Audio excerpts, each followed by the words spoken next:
Good afternoon and a warm welcome to Food and Drink Cultures Through the Ages. My name is Beat Kümin from the History Department here at Warwick. I work on the pre-modern period, particularly food and drink in public houses, and serve as one of the academic leads of our university's global research priority on food. This GRP is one of 10 interdisciplinary clusters with members drawn from right across the various Warwick faculties. The aim is to unite academics from different disciplines to address some of the most urgent research questions of our time, with a view to having an impact on real people and real problems here as well as elsewhere.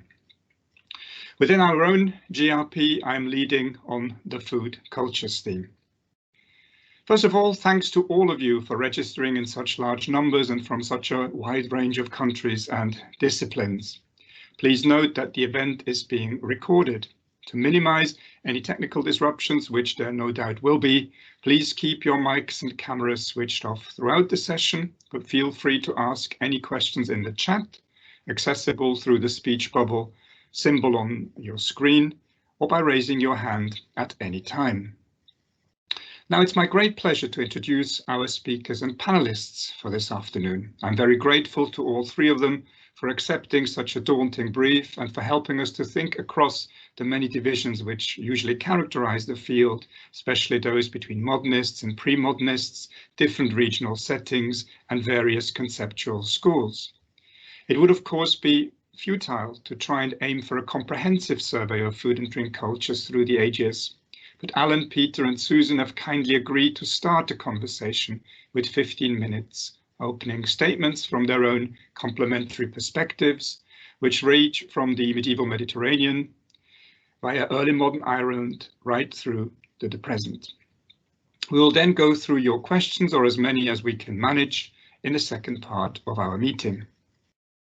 As you may have seen on the website announcement, Susan Flavin is an associate professor in history at Trinity College Dublin, working on consumption and material culture in the British Isles circa 1550 to 1650. She is principal investigator of the ERC-funded Food Cult project, which explores food consumption and culture in Ireland using interdisciplinary methods. Her publications include Consumption and Culture in 16th Century Ireland, Saffron, Stockings and Silk, came out in 2014, and Domestic Materiality in Ireland 1550 to 1730 in the Cambridge History of Ireland. Alan Grieco is Senior Research Associate Emeritus at I Tatti in Florence. He has published extensively on the cultural history of food in Italy, 14th to 16th century, and is co-editor-in-chief of Food History together with Peter. His most recent publication is Food, Social Politics and the Order of the World in Renaissance Italy, appeared with Harvard University Press in 2019. Peter Scholliers is Emeritus Professor of History at the Vrije Universiteit in Brussels, our Utopia partner. He studies the history of food in Europe since the late 18th century, with particular interest in methods, sources and approaches. Especially relevant to this webinar is his writing Food History, a Global Perspective, which he co-edited with Kari Claflin in 2012. Furthermore, one thing that links us all here on the panel is an association with the European Institute for the History and Cultures of Food at Tours in France, specifically its international convention, coming up again in an online format this June, but also the annual Summer University in Food and Drink Studies, which Alan and Peter founded back in 2003, and which I was privileged to take over with a French and an Italian colleague for 5 cycles in 2014. While currently disrupted by the pandemic and forced to go online, the week-long event has become a genuine engine of new research in the field, and I was delighted to see that we have quite a few Summer University graduates among our participants today, so a special welcome to you. Right then, without further ado, let's start with Alan, followed back-to-back by Susan and Peter. While Alan could take us furthest back in time, I believe that today he will focus on developments in the field more generally. So Alan, over to you.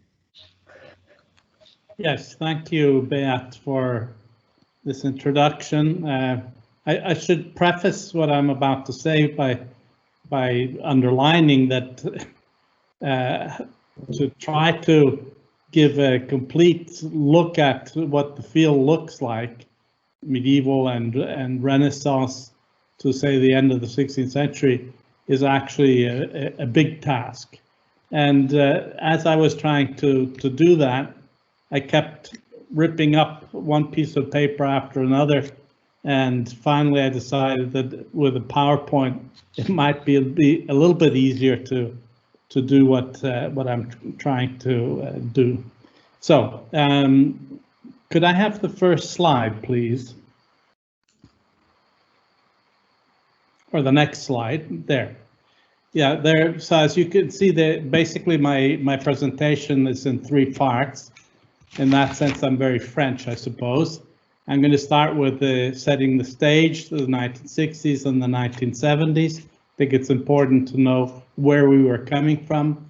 The main part of what I'm going to be talking about is the cultural turn, which is from the 1980s, as you know, to the present.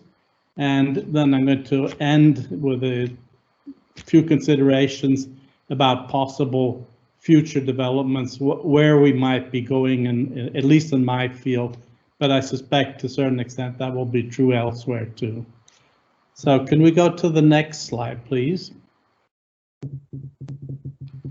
So I would say that in the late 70s, the field looked very, very different from what it looks like today. Basically, it was dominated by the Annales School, which worked a lot on food history, but of course the approach was mostly of social and economic history. From the early 60s, a lot of work was done. Several hundred articles were published in this period. And the reason I'm bringing this up is because it's important to realize to what extent this period in food history actually put food history somehow on a serious level, rather than a lot of the anecdotal work that was being done up until then. There are exceptions, of course, and let me say that all of my generalizations are precisely that. They're generalizations that you can punch holes into quite easily, but I think the general drift is okay. So social and economic history, but I would also add that there was the nutritionist temptation, as I call it, which was that an interest in trying to calculate what people ate, the amounts they ate, the calories they consumed, even the trace elements and so on, quite oblivious to the fact that whatever foods that were being consumed were actually very different from what we know today. Next slide, please. Yes, but in this general atmosphere of historical work, there was a kind of a cultural turn that was announced, the way I see it. Roland Barthes with his Mythologique, which is actually published very early, 1957, and an article that I think in the meantime has become a bit prophetic, which was an article in the Annales published in 1961, Pour une psychosociologie de l'alimentation, which even the term psychosociology doesn't mean much anymore today. But if we look at the article, it really is a kind of a precursor to the whole idea of a cultural turn, although it was much earlier and therefore nobody picked up on it. Next slide, please. So that brings us to the cultural turn, which is where we're still at, very much so. It begins, I think, above all in anthropology, and I just put 2 big names in there to remind you of the work that was being done in the early 80s. So Jack Goody's work on cuisine and Sidney Mintz's book on sugar are 2 examples, but I should say that both Goody and Mintz were actually publishing much earlier some of the material that ended up in those books. And in general, anthropology was working on food history or food culture, if you prefer, much earlier than these dates. And more or less almost immediately after that comes the historical field. And what's interesting, to my mind at least, is the predominance of classical and medieval studies in that early period. And I've always thought that the reason why we had anthropology and history, but history of the classical and medieval periods, was because it was easier to see to what extent food was a cultural object that needed to be seen in that kind of a context. Whereas the more we come towards our period in time, the more there's a feeling that food is food and there's not that much to be said. In fact, I remember in the 80s, and I think Peter had very much the same kind of experience, when you told people that you were working on food history, they looked at you as if you were a bit crazy, because what is there to say about that? The other discipline that certainly contributed already in this very early period is literary studies. That too, I think, is interesting because clearly literary historians were accustomed to, how can I say it, to analyze discourses, and therefore very soon they saw that food was another discourse in their texts, and that got them interested more generally in food studies. I'm not going to give you lots of names, but you can imagine some of the ones that are very prominent even in this early period. The other thing is that the French hegemony in the field, with the cultural turn, starts to vanish. And that has certain consequences, as you will see in just a second. If I can have the next slide, please. So from the 1990s, obviously, I don't need to tell you, it's an expanding field that's influenced by various things. I would single out the following: the massive arrival of Anglo-American, and it's not quite the same thing, and English language food history. Before 1990, there's really very little that's out there.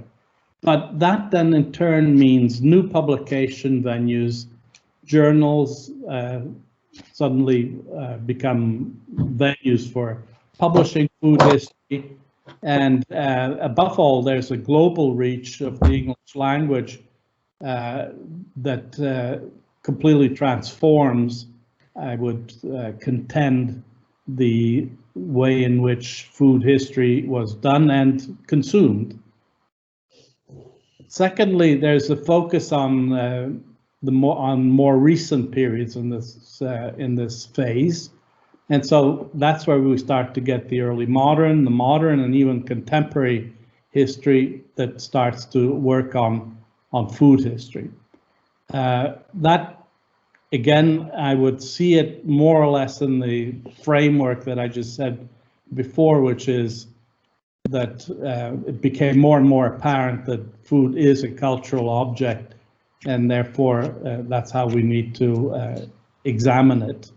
And even in contemporary history, it can no longer hide behind some kind of naturalness that food actually never had. The other thing that certainly had a big impact, I would say, is the increasing use of internet. In the 90s, it's not that much, but certainly in the 2000s, then it becomes a major factor, not only in research, but also in publication and in the circulation of information. And that, to a certain extent, is, of course, linked again to the English language. I think that's an important thing. In fact, a lot of food history that's published in this period is published in English, but not necessarily by Anglo-American authors. If we can have the next slide.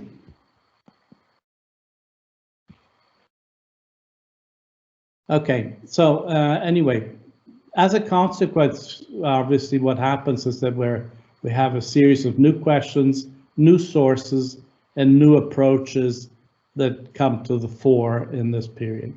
Now, I have dealt with that in an article that I published in Food and History that was authored with Alban Gauthier, and it actually covers also the High Middle Ages.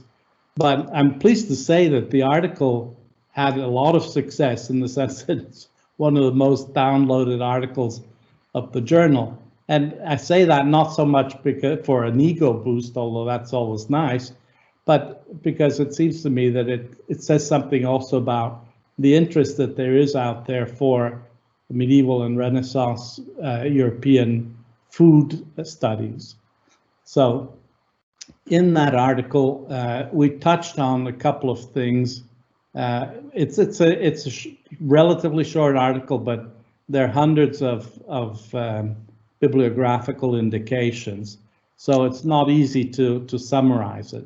But some of the things that we went into was the mainstreaming of medieval and Renaissance food history. And that, I think we were a little bit optimistic because I think it's still ongoing. It's not really something that has yet entirely been digested.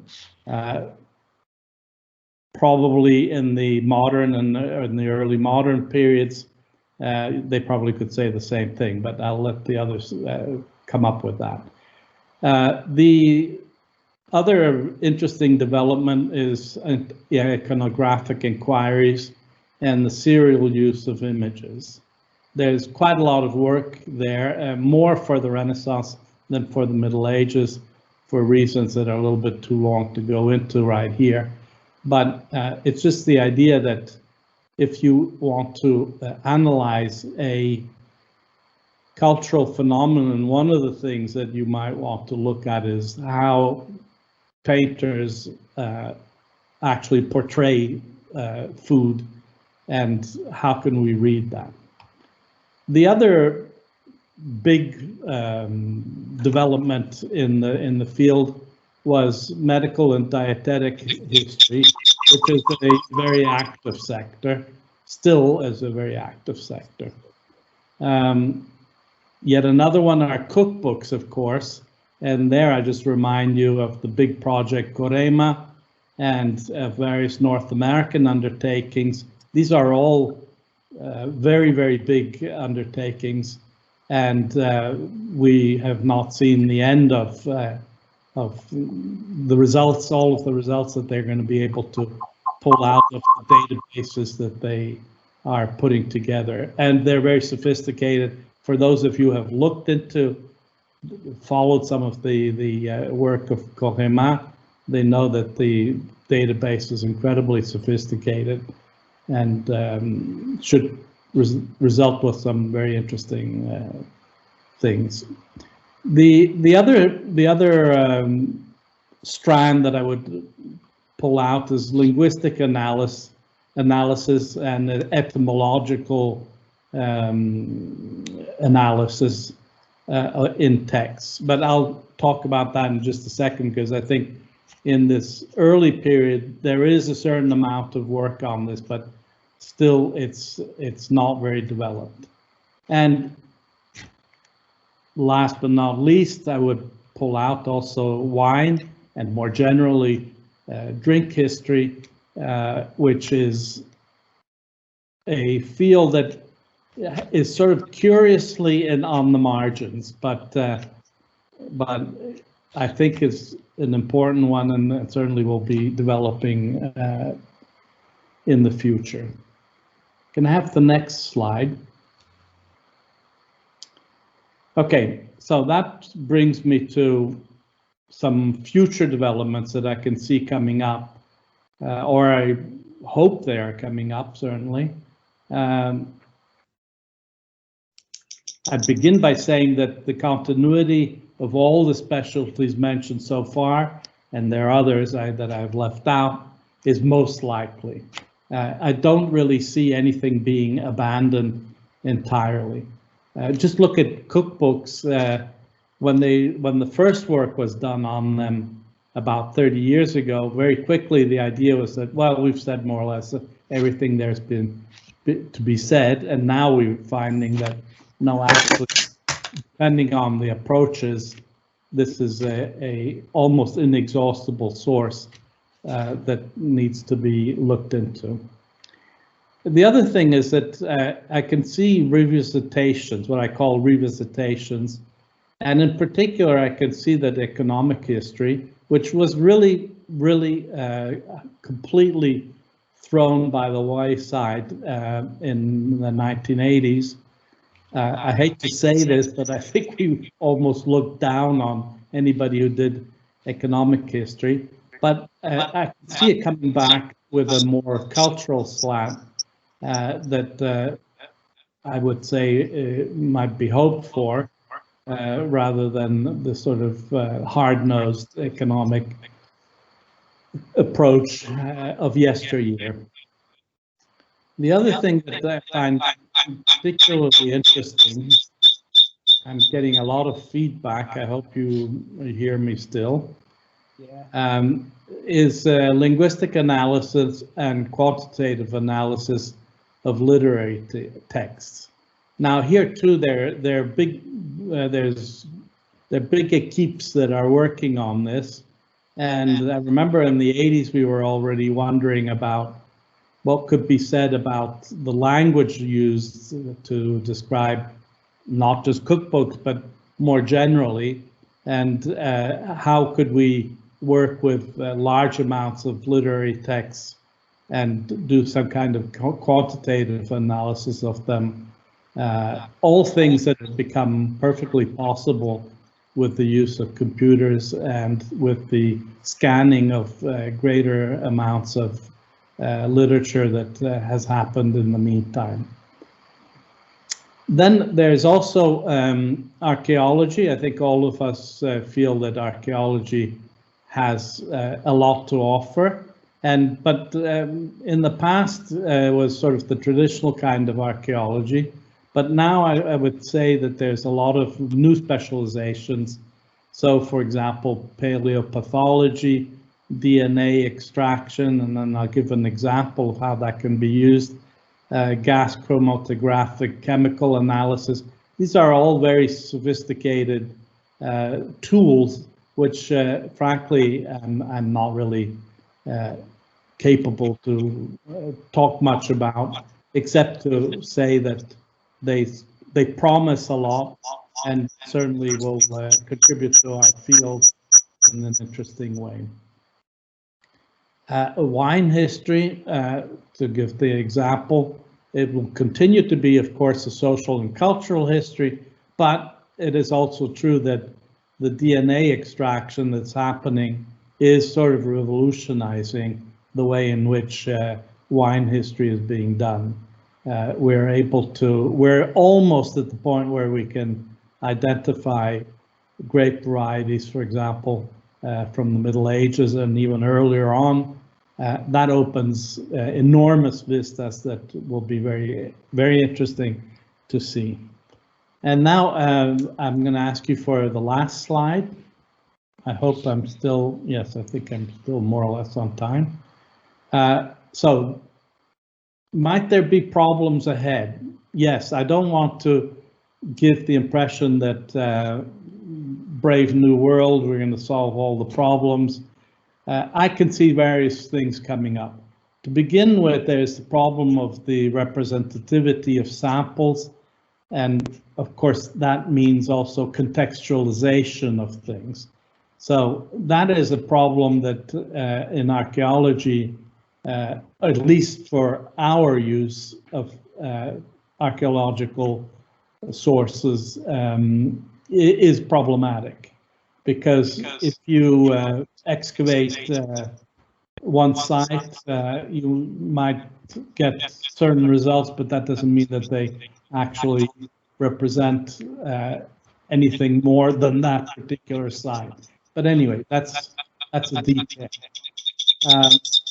More problematic, I would say, is integrating findings from different disciplinary fields and the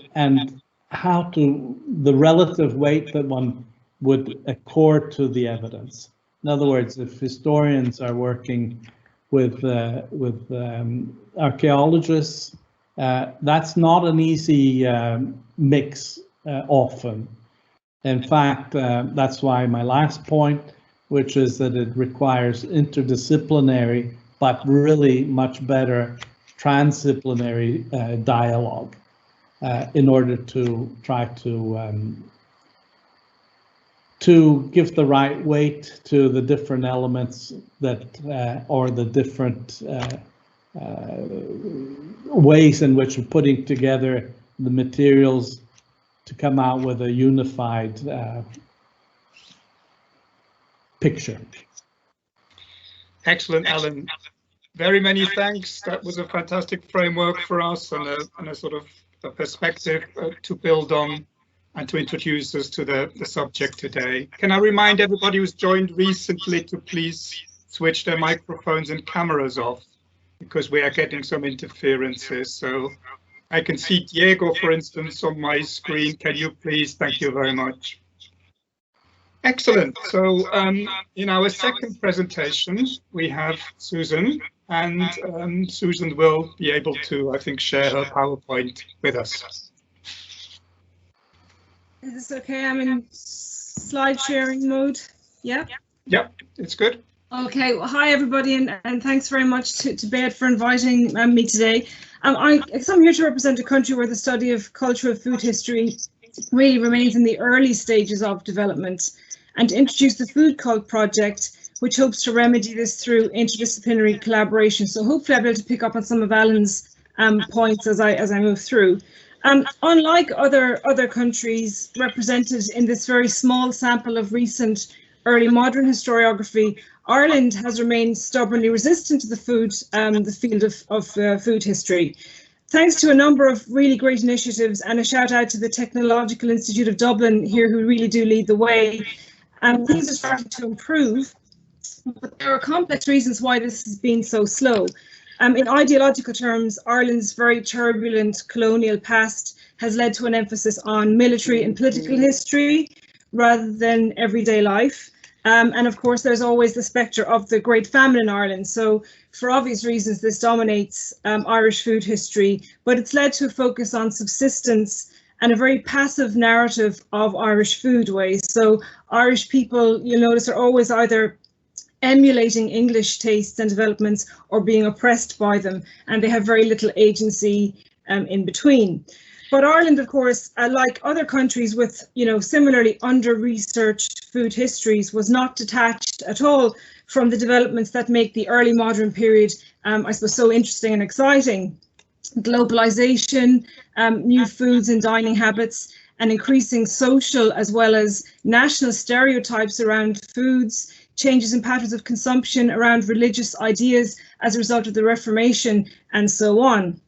And although we're still at a very relatively early stage in the Food Cult project, certainly what we're finding is that by plugging a country like Ireland into this new cultural food history, and by asking some of the questions that Alan and others have asked, maybe of Italian food culture in the 16th century, for example, we can see that despite its colonial status, Ireland was far from exceptional in its food outlook in this period. So, the types of bread that were eaten in Ireland, how bread was baked, these things were socially construed.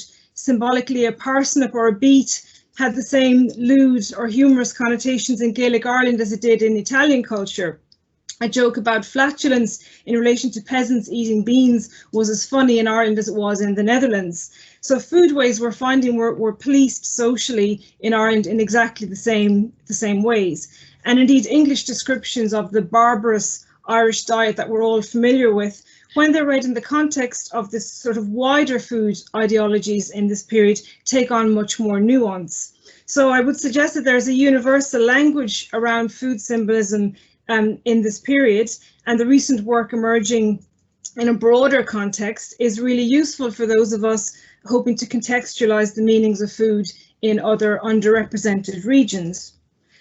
Now in Ireland, I guess we have plenty of descriptions of diet which are interesting in themselves, but getting beyond that to explore the lived experience of food is very problematic, as it is for historians everywhere.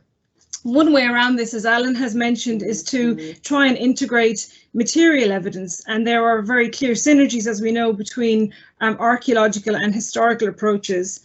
Certainly in Ireland, as elsewhere, a recent boom in excavations means that there is really now a wealth of archaeological evidence and data currently either gathering dust in museum storage or buried in archaeological reports. When studies do occur, again, as Alan mentioned, they tend to be ad hoc, responding usually to very exciting finds or discoveries. And there have been a few high-profile examples in Ireland in recent years. So an apothecary's shop that was found, skeletons outside Trinity College, and so on. But the findings, when they emerge, don't tend to be joined up in a bigger picture of food culture. Another issue is the specialist nature of archaeological research. So we get great studies of animal bones or plant remains or pots, but they're studied separately and not integrated, and they're not integrated with the historical evidence either. And largely this is because most archaeological effort in relation to food still focuses very much on prehistory. So for archaeologists, the early modern period tends to be too recent to be of any interest. So there's an assumption that we know everything already. I suppose this means that some of the cutting edge scientific techniques that Alan mentioned, the molecular and isotope analysis and so on, things that have the proven potential to help us understand the archaeological material, remain largely limited in use to prehistory. So it will still soon be the case, I suppose, that we know more in archaeological terms about the Neolithic period than we do about the early modern. So the aim of the project was to see, I guess, or to create some opportunities from these challenges to bring together history, archaeology, science and machine learning to try and expand our understanding of early modern food. So this is a blueprint of what it looks like when we try and bring these approaches together. And it's designed, I guess, it's designed so that the historical sources drive the questions, and then the interdisciplinary approaches are integrated to help us interpret the historical material, but also to try and expand its scope. So a key source that we're starting with are accounts of household consumption in this period. And Charlie Taverner, who's just joined us at Trinity College, is very busy transcribing and analysing whatever we can find for this period. Now, these are a quite remarkable trend for trends in dietary consumption, but also for food culture. So they show us the introduction of luxury new foods. For example, you can see what I think might be the earliest evidence for turkey consumption in early modern Ireland, and things like artichokes, pineapples, potatoes, and so on.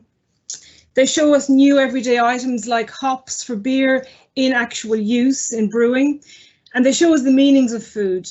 So, for example, if you can see on the bottom, we get detailed records of presents being given on every day of the year and so on. So we can look at gifting of food and the social and gender connotations of that and so on. And they also show us trends in consumption. And this obviously relates to the availability of food, but again, it speaks to food cultures in this period. So these are some preliminary results from Dublin Castle, which of course was the hub of English power in Ireland in this period.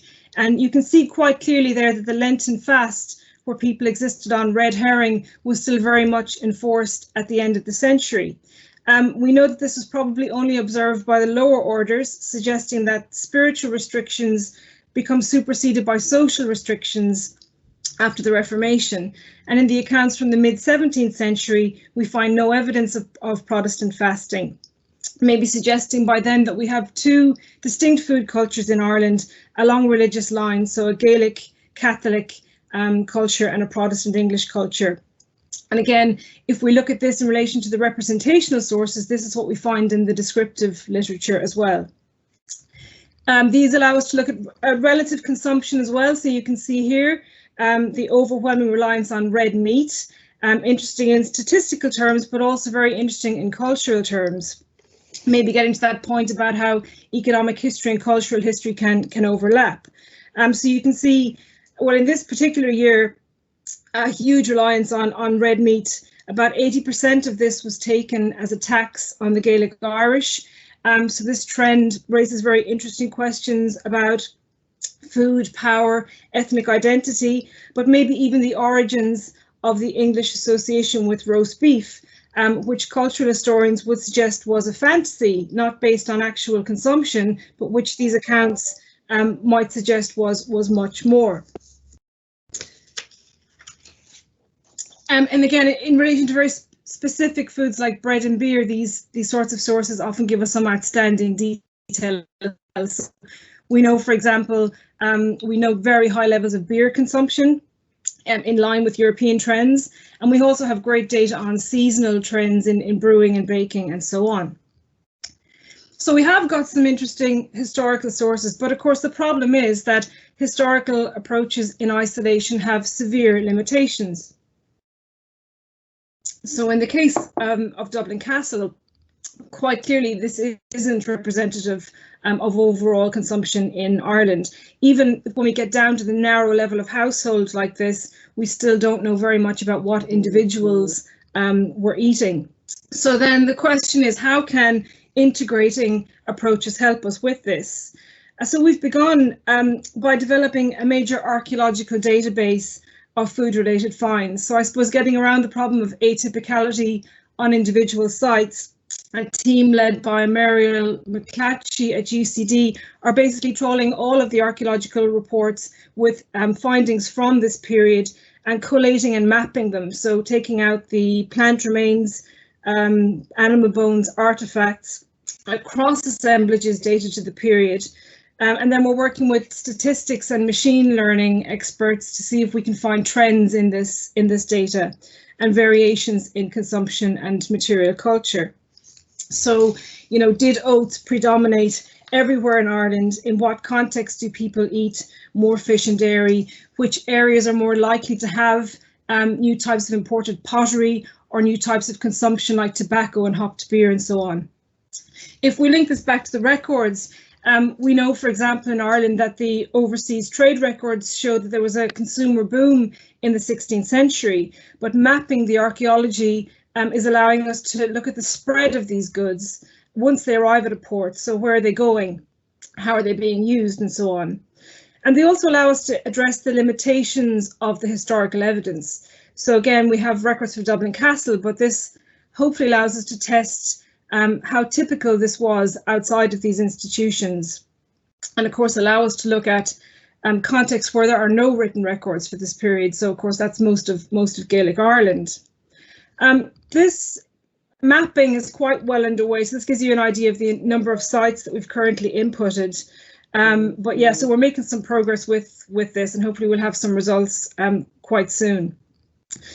As well as this, the second, I suppose, approach is to try and integrate archaeological approaches to help us interpret some of the more puzzling findings in the historical records. So, for example, we're using animal bone data from the archaeological database to try and establish meat weight for cattle in this period. So that's going to allow us to interpret the data in the accounts. Also, work is ongoing. I know Alan talked about just how different foods were in historical periods. Work is ongoing to try and recreate beer using data from household accounts. So basically from field to cup. So growing grains, growing hops, working with artisan coopers, cereal producers, brewers, microbiologists, and so on. And we've basically built and stocked a Tudor brew house to try and replicate beer.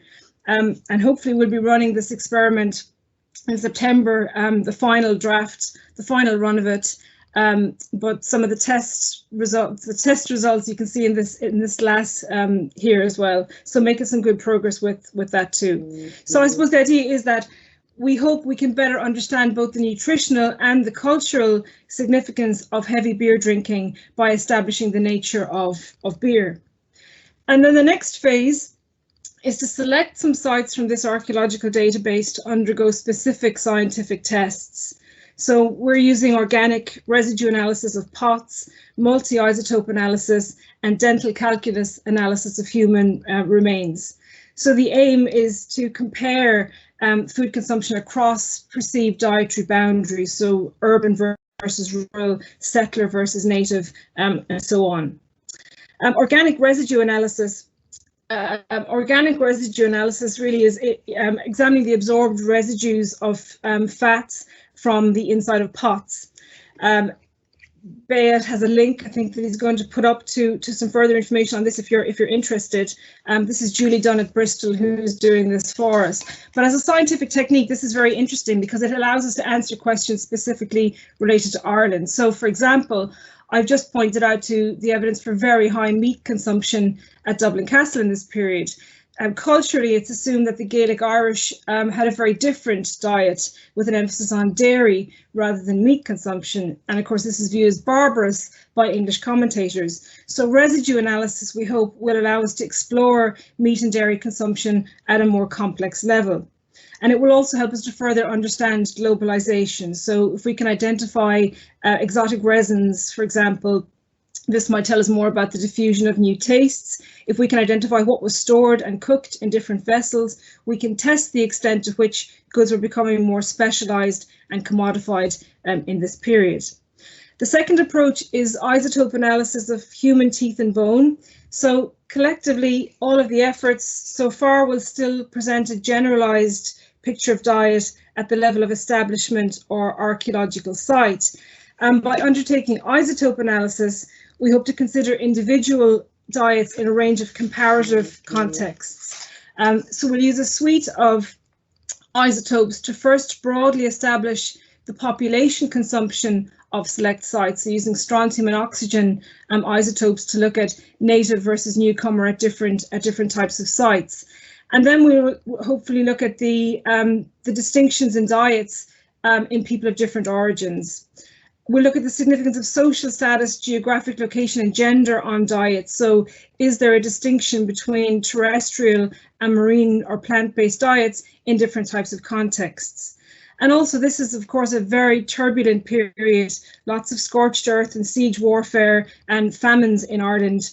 So we look for markers of starvation, such as have been found in famine workhouses for a later period, and see if we can see this in the 17th century. And in addition, we're now also working with Monica Trump in New Zealand, integrating a very new type of analysis. So taking samples of dental calculus from teeth to look at the starch granules and peptides in the microparticles. So this will open a very different window on cereal and meat consumption. And again, good progress has been made here. We've identified sites. We really just need the museums to open up again so that we can actually get on with this. But the idea is to explore consumption at a micro level and fill in the huge gaps in the historical record. So this holistic, just to finish up, this holistic approach we hope will provide a framework for us to interpret food in cultural terms. So once we establish what people actually ate, we can start to distinguish actual and ideological basis for these stereotypes, national and social stereotypes. Are they based on real observation or are they just fake news? We can understand processes of acculturation in colonized societies and all the other factors that impacted or underpinned diet. We hope this will be an impactful project, that it might provide a solution for the limitations of discrete archaeological and historical approaches, and that it will lead to this interdisciplinary collaboration that Alan mentioned. But I suppose most importantly, we hope that it will challenge the traditional narrative of Irish food history, demonstrating once and for all the value of moving our focus beyond the potato. Thank you. This is a link to an open access paper that we've published in the European Journal of Food, Drink and Society, if anybody wants a more detailed view of what we're doing. Great, many thanks, Susan. I've put a couple of links in the chat and hopefully everybody has access to that. A few apologies about some technical issues along the way, but hopefully you were still able to follow. Susan's always a fantastic compliment to what Alan's just been talking about, giving us an insight into a cutting edge, ongoing project that is trying to do all these kind of things that will help us to get a more rounded picture of pre-modern food culture. And now it's on to Peter, and so hopefully we'll be all clear with the sound. Yes, is this all right?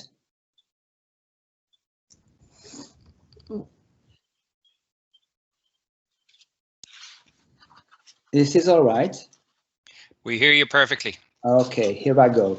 So thank you very much for having me here. I've been thinking hard to come up with some solid answers to Beat's many questions, and I hope that the following will do. And I propose to limit my talk to only one food item, and that is bread.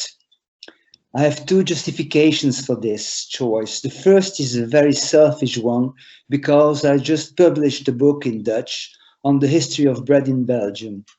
I had to read a lot of great bread histories and learned about the many different approaches, aims and topics and sources that have been used, which shows the many ways to do food history.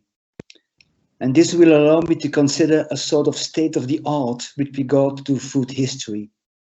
But second, and much more importantly, I'm convinced that the history of bread actually allows to uncover very broad societal transformations. There is a nice catchphrase, bread says it all. Of course, I need to prove my point. And let me do this by referring to the system of provision that was applied in historical research in the late 1980s by, among others, the sociologist Ben Fine in his book, The World of Consumption of 1994.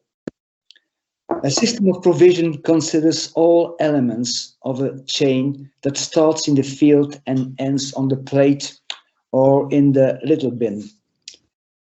This chain is extremely complex and includes the way food is thought of, is grown, manufactured, transported, controlled, promoted, sold, preserved, refined, cooked, eaten, thrown away, or recycled.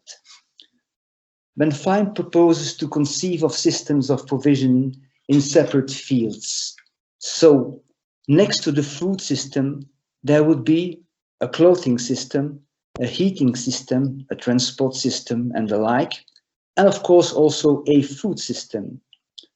Within that food system, there would be a pork system, for example, a butter system, an ice cream system, a potato system, a chocolate system, and of course a bread system. And all of these systems of provision have distinct histories that, however, also have similar features. Overall, a distinction may be made between so-called big changes and everyday changes in order to explain the history of particular food items. And I refer to an author that Alan already mentioned, Sidney Mintz, who wrote not only about sugar, but also a little volume in 1996 called Tasting Food, Tasting Freedom, who separates big transformations such as technological revolutions from small changes such as the decision to buy whatever kitchen utensil. The two, of course, interact constantly. Now, supply systems have different lives, different functioning, and different rhythms, which justifies particular interest in each system. Moreover, the significance of bread in the past and the present is huge. This is shown by the share of bread in the daily supply of calories per head that diminished in the West from about 40% in the 1860s to about 10% today. And I find the latter amazing in the context of the high consumption of meat, dairy products, sugar, etc. Researching the big transformations of the bread system, one has to start in the United States of America. In the 1850s, machines were applied in the fertile fields of the Midwest of the US, which led to hugely growing output of wheat. The quality of this wheat was excellent for baking, and the price was low. This production was sent to the ports of the east coast of the US and shipped to Europe. But hold on, I just mentioned 3 revolutions, an agricultural one, a transport revolution, and a trade revolution, about which a lot has been published. And also I refer to so-called globalization, because the grain trade meant a gigantic leap in the process of worldwide internationalization of trade. The massive export of wheat, and not of rye or any other sort of grain, started in the late 1860s, early 1870s, when Europe's grain production had problems, and governments reacted as usual, lowered the import tax, and cheap wheat of good quality flooded the European markets, which transformed the local agriculture. Since long, bakers and inventors had been looking for technological means to simplify the process of bread baking. Very often they failed. The only so-called improvement was the use of stuffs that made the dough easier to work with and the bread lighter and whiter, such as, for instance, copper sulfate. These products were illegal, and regularly newspapers reported on a baker who had been caught and condemned. The local and central authorities highly feared such frauds because they could cause panic. And who knows what might happen when a crowd gets angry. Only in the 1850s, kneading machines and new types of ovens functioning with hot air performed adequately. This led to the setting up of large bread factories, first in England and Germany, later in other countries. The coming of bread factories changed the nature of the labor, the nature of the product, and the nature of the relationships between employer and employee. Now, these machines required huge investments. Capitalist bakeries appeared in European towns in order to make profit, of course. But almost always the industrial bakers had philanthropic justifications. They provided pure bread at a low price. And this is the reason why cooperatives produces bread industrially in the last quarter of the 19th century. Now, connecting all these lines of the big changes, agriculture, trade, transport, policy, technology, social relations, health concerns, and so on, allows me to highlight a fundamental revolution in the bread provision system. The bread price characterizes this revolution. And now you should see a graph. Yes, thank you, Beat. The price of wheat, bread, and wheat was formerly eaten by the rich and not by the poor or the common people, dropped by 35% between 1880 and 1890. This is huge. I cannot imagine of any good example that I could use for today. Now, this price decrease gets its full meaning when the family spending on bread is considered, which opens the way to Sidney Mintz's everyday changes with tiny and banal innovations, but yet truly fundamental. Prior to 1880, on average, the spending on bread required up to 30% of total family spending. And in expensive years, this share would rise to 60 or even 70% of family spending, which is a disaster. The fall of the price in the 1880s in Western Europe had 3 fundamental consequences. First, the end of regular and big price fluctuations, which led to much more security than ever before. Second, the end of regular periods of starvation and hunger. Of course, there were exceptions like during wars. And third, the start of the 20th century affluent consumer society with more and diverse food, with more shelter against the cold and diseases, with more comfort, with more education, with more leisure, and with more individualism. I would have developed the everyday changes if I had more time to talk about the role of advertising, the preference of common consumers, their fears with regard to fraud and to chemical substances, the fashion of home baking, or the role of European bread in colonialism, perhaps later. For now, I stress that bread says indeed it all, because its history deals with globalization, industrialization, urbanization, big and small transformations, family life, local and central policies, meanings and identities.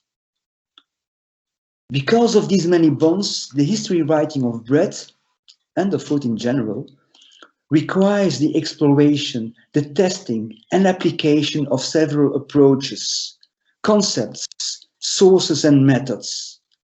And this gives food history writing, in my view, an exceptional status within history writing in general. The questions, I have two questions. What is the place of food history in general history writing? And second question, what is the place of food history in food studies in general are central to my research. I think that the history of bread demonstrates this very well. It is an extremely rich study field, and it does not surprise that it attracts gigantic attention. Since 1950, all over the world, bread museums have opened. Nicely illustrated coffee table books have appeared. Dozens of articles in scientific journals have been published. And I would like to end my little talk by mentioning 3 recent books about the history of bread that show the very rich diversity of food history. First, Jim Chevalier, Before the Baguette, The History of French Bread, 2019. Second, Jan de Vries, The Price of Bread, Regulating the Market in the Dutch Republic, 2019. And thirdly, Stephen Kaplan, Pour le Pain, published so far only in French in 2020. These 3 books on European bread are written by US citizens and have a totally different approach. Chevalier is a highly specialized collector of facts, but who ignores theory or research questions. De Vries is a renowned economic historian who wishes to contribute to the history of prices and particularly to the way local governments interfered with price formation. Kaplan is a prominent social historian, a connoisseur of the history of bread in France in the 18th century, who pleads for a renewed bread culture, wishing to give bread a similar status to wine. I love this idea, by the way. The 3 books have little in common, use very, very different sources and methods, are written in a totally different style, aim at different audiences and tackle very, very different issues. But whoever is dealing with the history of bread and food will benefit highly from each of these books. They illustrate very well, in my view, the diverse ways food history writing has developed and will no doubt develop further. I end here stressing the rich and unexpected topics of food history that are richer, more varied, more unexpected and more challenging than ever and than in any other field of historiography. Thanks a lot. Excellent. Many thanks, Peter, for taking us now through a zooming in case study of a system of an absolutely central foodstuff in a case of bread. We have occasionally had a few problems to see you properly, but I hope that people just about manage to see what's going on, and we're now putting all the panelists together on the screen there. So you've seen 3 very different approaches to the statements. Hopefully they came across in a very complementary fashion about some of the development of the field, some of the current research that is going on, and zooming in on one particular essential item like bread. Now, please feel free to ask any questions, ideally putting them in the chat, and remember to keep your cameras and microphones switched off during the process. The first question I have from Rosemary, which is, why did bread prices fluctuate in the early 1800s? And that's probably going straight to Peter. Well, yes, thank you. It's an excellent question, and I guess that most social economic historians could answer this question. It's a very old question. One reason is that there is this constant increase of the population that is growing faster than the increase of the output of grain, which leads to a tension, to increasing prices, to shortages, to hunger. But that's only one problem. This is a problem that I would call in excellent conditions. Most of the time, these conditions were far from excellent. There was a war going on. Continuously in Europe, there is a war going on, which is not only devastating the fields, but also requires people that work on the field to become soldiers. So there is a lack of hands. And this is only one of the examples. Another example is that there is the climate change going on in the 17th century, the 16th century, the 15th century, and so on and so on. So where we can read regularly, and Beat, you know, and Alan, you know this better than I do, regularly there is this occurrence of these notes of commentators, observers saying that there is bad weather and there is a disaster going on. And this immediately has a consequence on the price. So already in the Bible, there is this reference to the 7 fat years and the 7 lean years, which testifies to this fluctuation of prices that are very regular in the up to 1870. Okay, thank you very much, Peter. We got a follow-up question, which is, I think, for all of us. How do the history of food and the history of agriculture interface with one another? And Alan, remember, you're on mute at the moment. So, Susan, you want to have a go at that straight away? How do they link food history and agricultural history? I guess it's probably about looking at trends. I mean, trying to identify, if you're thinking about trying to link agricultural history and cultural history, maybe trying to tease out these questions about where different types of grains. That we know that there's a cultural stigma about oats, for example, versus wheat. Wheat is an elite food in the cultural history, and oats are lower class, or associated with the Scots or the Irish, or people who can't be bothered to plough the land properly. So I guess agricultural history can help us tease out whether these observations are real or not. Okay. According to these ideas. Right. If I can jump in here, can you hear me? Yeah, we can hear you. Okay.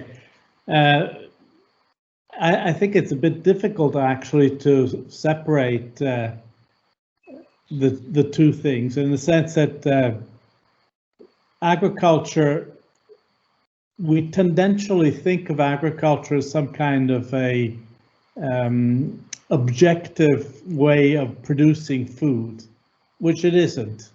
Because just to give an example, if you in a particular field having wheat is actually a very uneconomical way of going.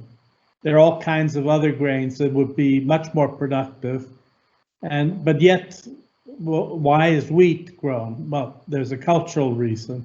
So in other words, agriculture is basically influenced by cultural considerations. And if you don't think of that, I think you lose sight of where the problems are. I don't know if I've been clear, but. Excellent. I think I got quite a few questions in the chat. So in the interest of getting to as many as possible, I maybe just the answers to keep them quite short if you can. So the next one is, what are the best resources or places to start for someone who is new but very interested in the history of food and preservation? So any advice you could offer on that question, please? Yeah. Can I start? Yeah. It depends on what period you're working on. That's the first thought that comes up. If you're dealing with the 18th, 19th and 20th centuries, I would say that if you look at source material, newspapers would be great. And Alan mentioned the digitalization of newspapers. That is really excellent. And I always refer to the Netherlands, where they have something called Delver. And they have newspapers starting, I think, in the late 17th century already, up till 1970. And whatever topic you're interested in food, you can start there and come up with very original material. This is one thought already, but there are many more. It depends on what topic you work on. Okay. Anything other quick one, or shall we leave it at that? I would just suggest one other possible way to go is to go on the online bibliography that the UHCA in part contributed to, and plug in whatever you need. It's unfortunately not been added to for some years now, but it does have something like 10,000 items in it, and I'm sure that you'd find a certain amount for different periods. That's another possibility. Then a difficult one. Any thoughts on the difficulty of comparing cultures of food? Most of us work on one nation. Do we need cross-national research projects? Mm-hmm. Who wants to go with that? The answer is yes. Yes. Will I say something? Yeah, I suppose, I mean, a lot of the thing in terms of creating big archaeological databases for one country, we need to be sure that all these projects are talking to each other so that these results are interoperable, and that, you know, we can eventually sort of try to link these trends afterwards. And, you know, most projects now have an obligation to be that way, to try and find ways that they can be stored and talk to each other. So yeah, that is very important. Yeah. May I John? Yeah. I think the main thing is to know precisely what one is comparing. Making comparisons is always interesting, but they have to be relevant, of course. So I'm sorry to come up again with bread, but bread has different meaning in different countries.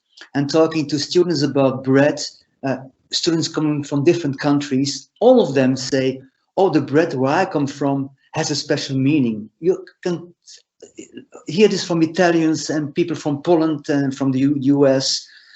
So how you compare this? And that's a difficulty, because you can compare prices. That's easy. But it's far more difficult to compare the cultural aspect, the meaning of a bread, the way bread is used to construct one's own identity, for instance. So the first thing, I think, when you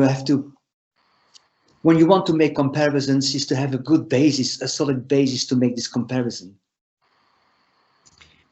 Okay, very sound advice. Alan, you want to come in, or shall we move on? Just very quickly, it's an anecdotal contribution to lighten up things a little bit. But I just wanted to tell the story that when some years ago, quite some.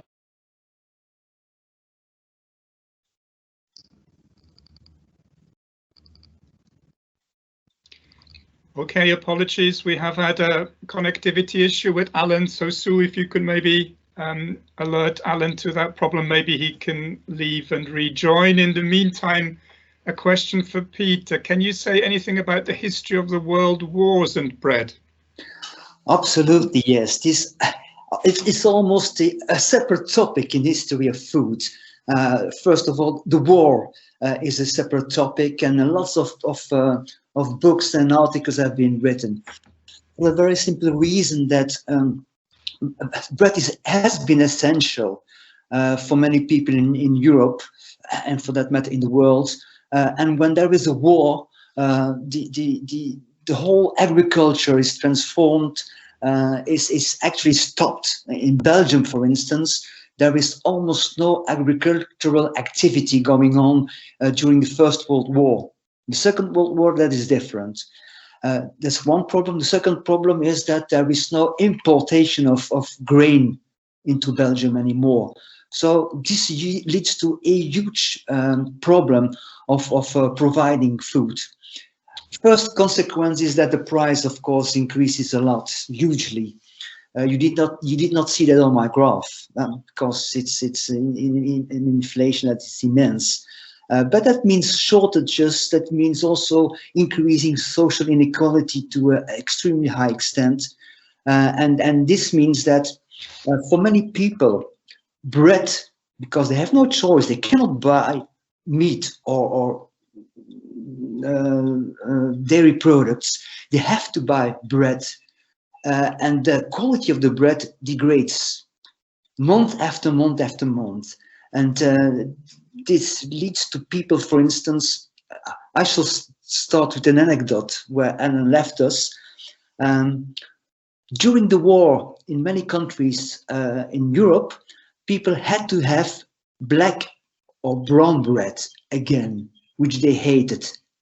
And so once the war was over, November 1918, December 1918, all people wanted to have white bread, which was very expensive. And the governments in many countries, not just Belgium, but also Germany and France, prohibited the consumption of white bread. And in Belgium, this lasted for 2-3 weeks, no longer. And so people were very much against brown bread, and they really wanted to have white bread. And so the influence of wars on bread consumption is immensely important. Great, thank you, Peter. Now, Alan, you're back with us, so thanks for rejoining. And we left you with an anecdote which we're hanging on and hoping you can complete for us. Well, I hope that you're not going to be disappointed after. But I was thrown out unceremoniously, and it was hard to get back in. But anyway, no, the story I wanted to tell was some years ago. We were invited to give some talks in Medellin in Colombia, and I went there with Massimo Montanari. And so what happened is that towards the end of our stay, about a week or so, he was desperate to have some bread, absolutely desperate. And we were in a rather fancy restaurant where he asked for bread, and the waiter looked a little bit, he was having a bit of problems. He went out to the kitchen, then he came back, and finally he said, "Look, I'm sorry, we don't have any bread, but we have these arepas that are white, and so they almost look like bread." And I could see that Massimo didn't think that was at all a good idea. But anyway, he tried to eat it, and it was an expensive restaurant. And the next day we were in the airplane flying back to Italy, and he said to me, "You know, I suddenly realized how small the part of the world is where we eat bread all the time, and that it's just not that way everywhere." And I thought that was a real lesson of relativism, which made me think of what Peter was saying. You have to compare comparable things, because of course they have bread too, but it doesn't have the value that it has in Italy or probably in Belgium. Yeah. Okay, that's a really nice sort of bridge to our next question, and there are quite a few. So again, the reminder, if you can, to be as short as possible. Could any of the panelists reflect on how the globalization of food history is influencing the field, whether in terms of the global trajectories of foods or approaches from historians of non-European Anglophone cultures? So, who's starting with that one? This is quite a big question, isn't it? Mm-hmm.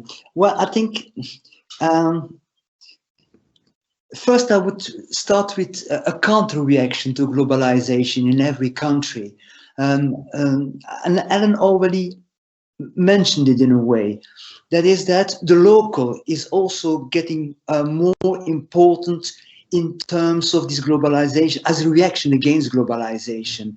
It's something that you can read in history books and journals written by Asian historians, especially by African historians and Black African historians, which is an big emerging field of interest coming up since, say, 5 to 10 years. Of course, there are exceptions, and people have written about North African food history since long.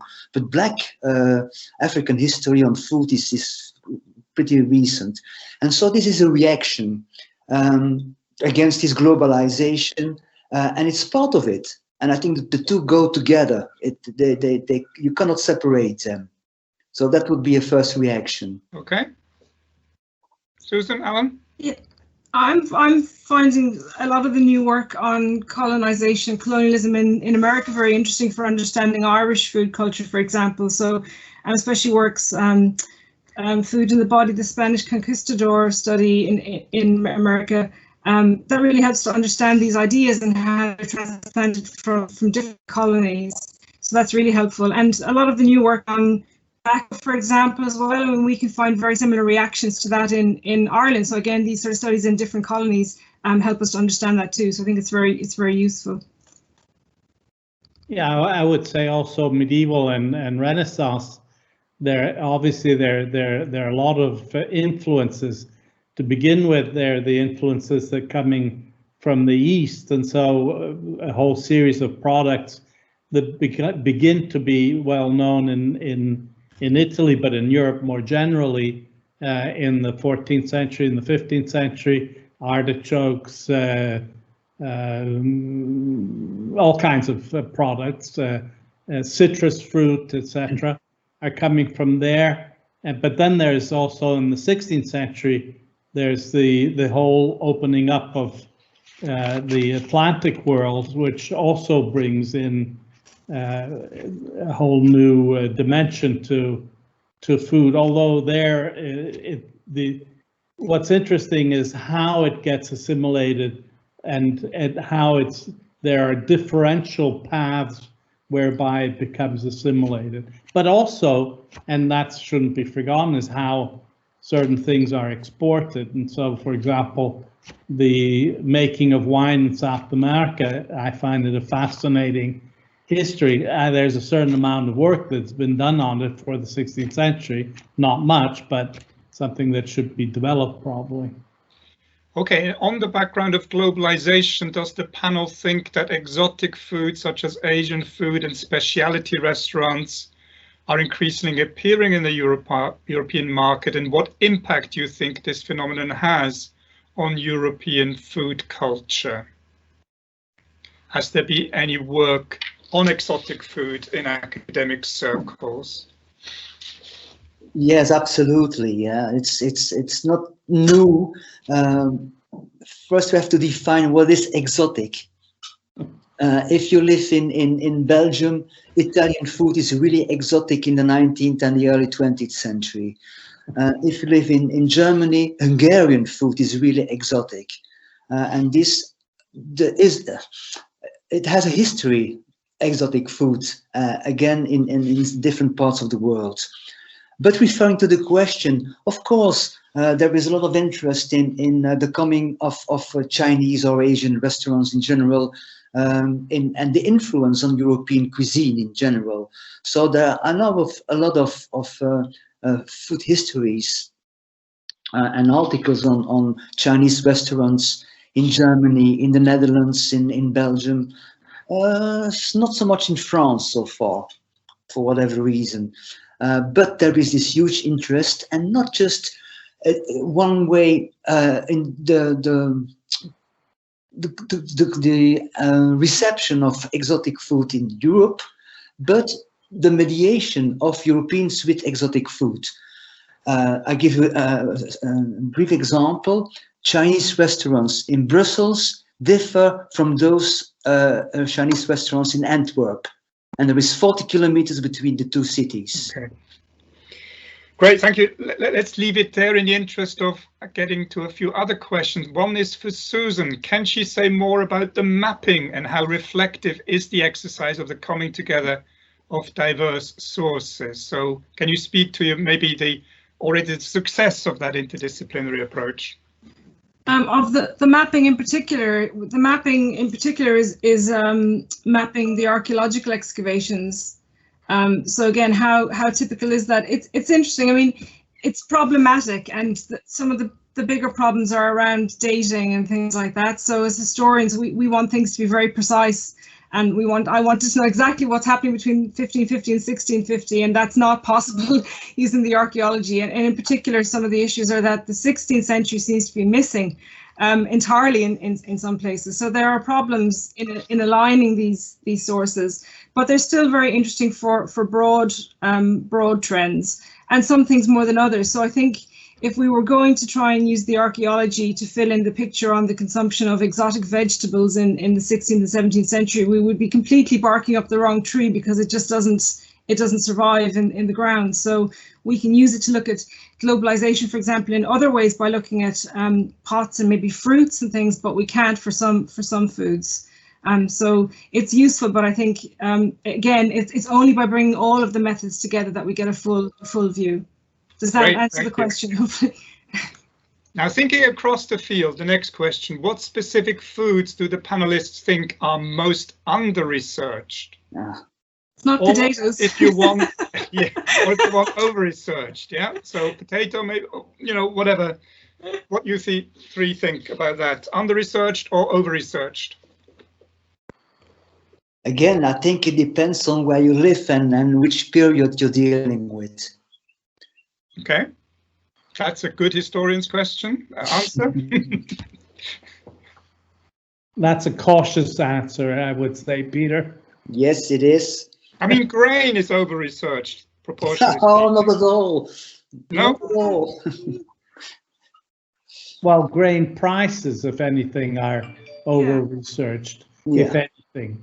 But we can always argue that the more information we have, the more information we want, because we then change our models and we look at things more and more in detail, and so I think it's a bit of a false problem, what's over-researched and what's under-researched, because as you acquire information, you then build new hypotheses, and that leads to yet more work, etc., etc. Anyway, I think it also depends on the question you have. I can be very interested in the history of yogurt, for instance, for various reasons. There is, so far as I know, very little written about the history of yogurt, right? Alan, why do you? I seem to remember we had a summer school student who was working on yogurt, who happened to be Bulgarian, but that's a different story. This is true, yeah. She seemed to have a certain bibliography on, so maybe you have to know Bulgarian or Slavic language to access it. I don't know. I mean, certainly I would say you're right in French and in English and in Italian. I don't know much bibliography on yogurts, so you're right. Can I just ask you three quickly whether you think food and drink history is becoming integrated, or is it still really that separated as it was for a long time? Is there a change happening, do you think? I think so, yes. I'm sorry to have talked about bread, but I could easily have talked about gin, Genever, for instance, or in the case of Belgium, beer. Sorry, Beat. But I think, yes, they are getting integrated, but there is still a divide, isn't there, between the...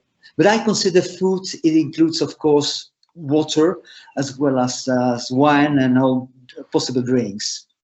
I think Craig Muldrew's work was very important in that regard, in terms of just showing, just how important beer is as a food. It's a source of calories more than anything else in the 16th and 17th centuries anyway. And I think that really did help to change attitudes to it, that it needs to be considered in that regard, as well as for the social aspects of it. Great. For wine, it's the same story. I remember calculating that roughly the consumption of wine that we see in Italy in the Middle Ages, which is very high, it's roughly a liter per person per day, that represents about 600 to 800 calories. Mm-hmm. That's a lot of calories for people who are just scraping by. Yeah. So that function of wine is certainly important. But having said that, I think that drink, at least for the Middle Ages and the Renaissance, drink in general, including water and beer and etc., studies are not. It's sort of a subgroup of the food historians, and often they do not really read what the food historians are doing, and inversely. So it's a problem.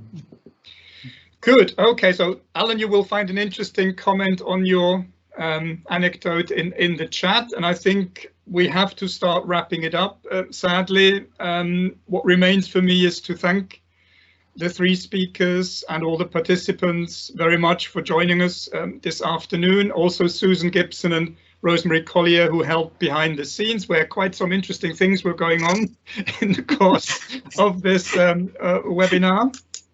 We hope that the meeting has been recorded properly and that we can make it available on YouTube in due course. The next Food GRP webinar will be on Wednesday, the 21st of April, where we talk about artificial intelligence for food safety by Professor Rob Proctor from the Department of Computer Science at the University of Warwick. So thanks once again for your input, Alan, Peter and Susan. Thanks very much for everybody to tuning in. Have a good evening and hope to see you again soon at some future GRP event. Maybe we can do a volume 2 of this webinar if I twist enough arms, and we'll see what happens.